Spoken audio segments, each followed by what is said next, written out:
নমস্কার বন্ধুরা, জিভে জল ইন চ্যানেলে তোমাদের সবাইকে জানাই ওয়েলকাম। আজ তোমাদের সাথে শেয়ার করব আলু ফুলকপি দিয়ে ডিমের ঝোলের রেসিপি। তাহলে চলো দেখে নেওয়া যাক আজকের রেসিপি। প্রথমেই ডিম আর আলু সেদ্ধ করে নিয়েছি। এবারে তাতে নুন আর হলুদ মাখিয়ে তেলে ফ্রাই করে নেব। প্রথমে ডিমগুলোকে ফ্রাই করে তুলে নেব।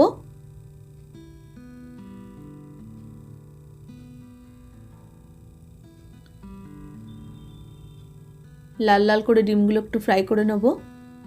ফ্রাই করা হয়ে গেছে। এবারে আলুগুলোকেও ফ্রাই করে নেব।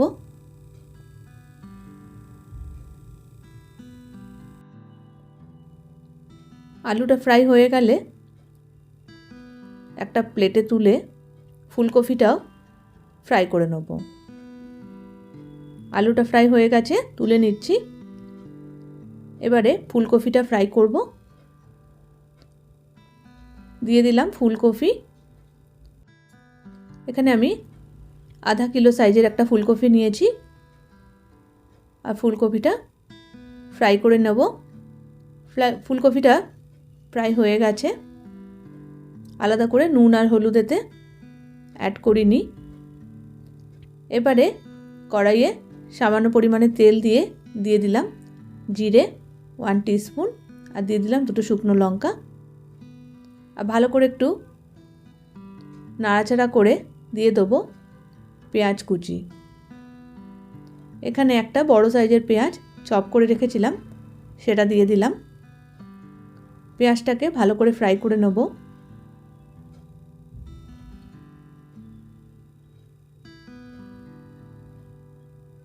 এবারে দিয়ে দেবো আদা রসুনের বাটা। 1.5 চামচ আদা রসুন বাটা দিয়ে দিলাম আর ভালো করে পেঁয়াজের সাথে ফ্রাই করে নেব।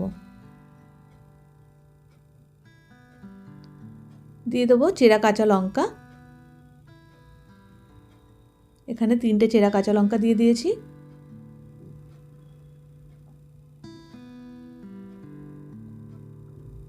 আর ভালো করে ফ্রাই করে এতে দিয়ে দিচ্ছি টমেটো কুচি। 2টো টমেটো চপ করে রেখেছিলাম, সেটা দিয়ে দিলাম।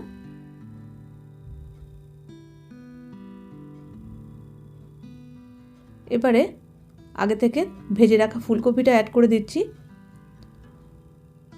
ফুলকপিটা যেহেতু এখানে বয়েল করেছিলাম না, তাই ফুলকপিটা আগে দিয়ে দিলাম যাতে ভালো করে ফুলকপিটাও সেদ্ধ হয়ে যায়। এবারে স্বাদ মতো নুন অ্যাড করে দিচ্ছি।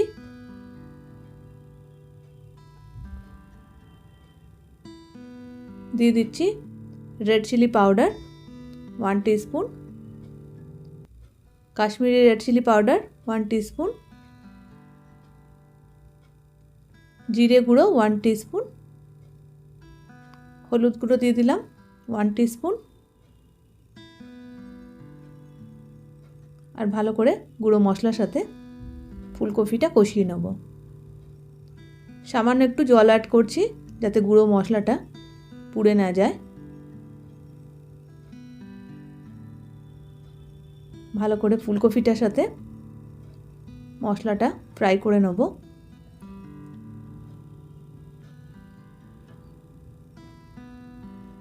এবার এখানে অ্যাড করে দেবো আগে থেকে ভেজে রাখা আলু। আলুটা শেষে অ্যাড করছি কারণ আলুটা আগে থেকে বয়েল করা আছে, তাই আলুটা আমি পরেই অ্যাড করলাম।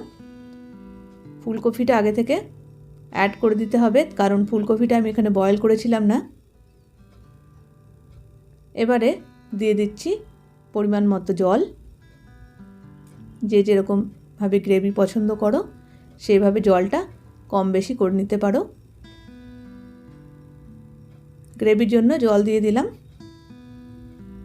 এবারে বয়েল হওয়া শুরু হয়ে গেলে দিয়ে দেবো আগে থেকে ভেজে রাখা ডিম। খুবই অসাধারণ হয় এই রেসিপি। একবার বন্ধুরা তোমরা এভাবে ট্রাই করে দেখো, তোমাদেরও খুব ভালো লাগবে। গরম মশলা দিয়ে দিলাম 1 টিস্পুন আর এভাবেই বয়েল হতে দেব 5 থেকে 7 মিনিটের জন্য। দেখতে পাচ্ছ গ্রেভি একদম রেডি হয়ে গেছে, ফুলকপিগুলোও ভালো মতো সেদ্ধ হয়ে গেছে। এবার এটা স্টিম রাইসের সাথে সার্ভ করব। খুবই অসাধারণ আর খুব চটজলদি তৈরি হয়ে যায়। এখানে সার্ভ করে দিয়েছি। কেমন লাগলো তোমাদের বন্ধুরা এই রেসিপি? ভালো লাগলে প্লিজ লাইক করো, আর নতুন নতুন ভিডিওর জন্য চ্যানেলকে সাবস্ক্রাইব করতে প্লিজ ভুলো না। সবাই তোমরা ভালো থেকো, সুস্থ থেকো। আবার দেখা হবে নতুন একটা রেসিপি নিয়ে। ততক্ষণের জন্য সবাইকে জানাই গুড বাই।